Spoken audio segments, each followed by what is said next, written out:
All right, it's going. Go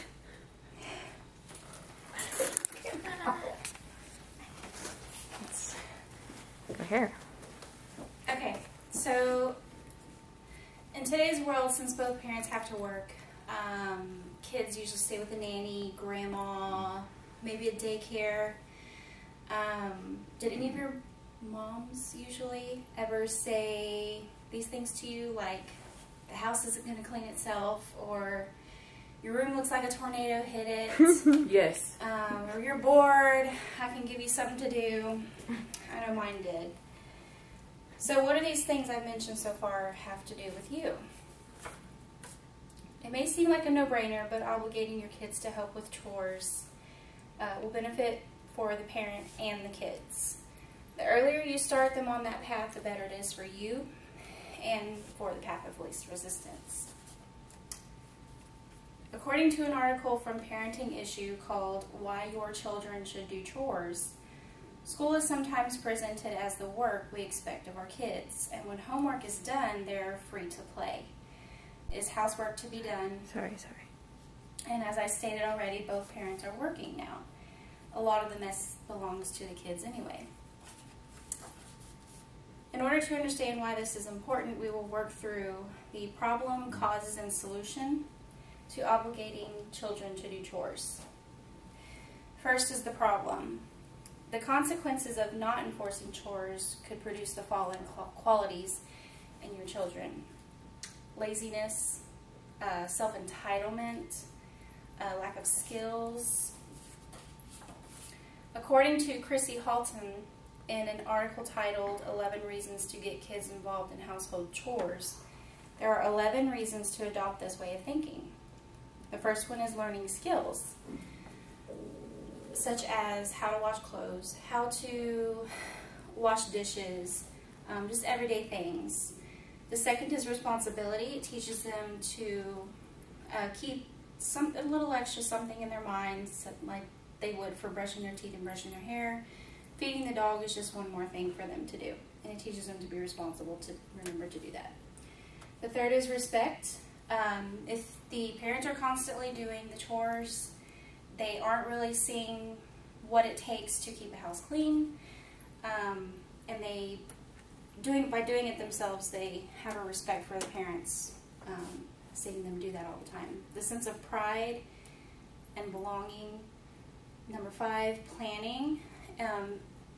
Involve them in the planning. So if you have more than one, maybe divvying up different chores for each one, and maybe giving a task list. This person does this one that day, this one that day. 6 is self-reliant. That kind of goes with the learning skills, so that when they're older, they can maintain their own home. 7, teamwork skills. If there's more than one, again, then they can work together. Friday night we'll go out for pizza, but if your rooms aren't clean, if one person is lacking, nobody's going. Teamwork. Number 8, keeps them busy. You will never hear I'm bored. Maybe afterwards.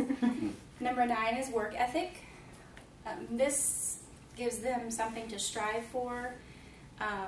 That there's an end goal. If you give them an allowance, then they know that it must be completed in order to earn that allowance. Finding the fun.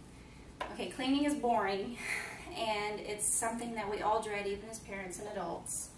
But you can make it fun. Maybe make it a race, or sing while you're doing it. Make it fun. And then 11 is time to chat. This one's kind of off the map a little bit. But typically for teenagers, if the parent's mind is not directly focused on the teenager, perhaps they will be more willing to open up to you about something that might be bothering them, and be a good time to chat. Now, let's discuss the solution. How does this work, and when is the earliest we can start enforcing this? According to Annie Rothenberg in an article titled, Should Kids Help with Family Chores?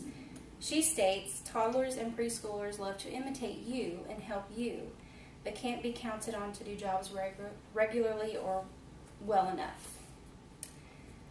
By starting this at a young age when they're eager, you get them accustomed to pitching in, and by 5 years old, they can start doing regular family tasks. Just keep in mind when they're younger, it's not going to be perfect. You may have to trail behind them to pick up after them too, until they can get a hang of it. And you will also probably be met with some resistance because they want to play. According to Amy Morin, an author on verywell.com, in an article titled The Importance of Chores for Kids, she states, if a child is expected to put clothes away, be sure to teach him where to put the clothes and discuss your expectations. Be sure to praise them for their efforts and encourage them to keep practicing. Don't expect perfection. Consistency in this area with your children is key.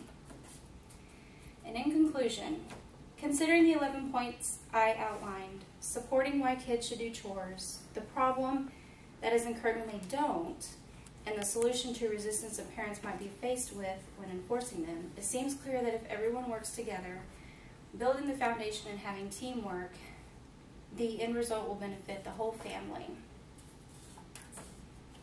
Okay. You want to go again? Get out of the way. Okay, and here, and here, and here. Here you go. Go.